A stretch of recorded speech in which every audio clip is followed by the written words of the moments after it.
তো বন্ধুরা এই দেখুন হচ্ছে পুকুর থেকে দেশি মাছ ধরা হয়েছে। এই মাছটা রান্না হচ্ছে আর মুরগির মাংস রান্না হচ্ছে, কারণ আমার বড় ননদ আর ভাগ্নি বাড়িতে আছে। ওরা এই মাছ খাবে আর মাংস, মুরগির মাংস খাবে, কারণ আগের দিন খাসির মাংস হয়ে গিয়েছে, ওই জন্য এবার মুরগির মাংস আজকে করা হচ্ছে।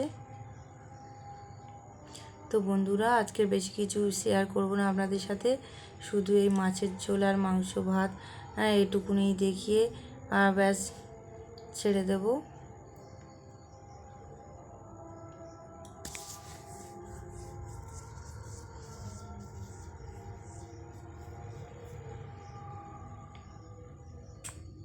পয়সাটা আমি ভাঙাতে দিয়েছি, তুমি লোক মিশা কিনে আনলো, এটা কিনে আনলো, ওটা কিনে আনলো, সব টাকা নিয়ে নেবো। কবে যাবে কবে?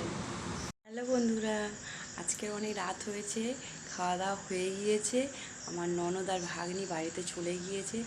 তো বন্ধুরা আমার ব্লগটা দেখবেন, যদি ভালো লেগে থাকে তো অবশ্যই একটা লাইক করবেন, কমেন্ট করবেন, শেয়ার করবেন, আর নতুন বন্ধুরা অবশ্যই করে সাবস্ক্রাইব করবেন।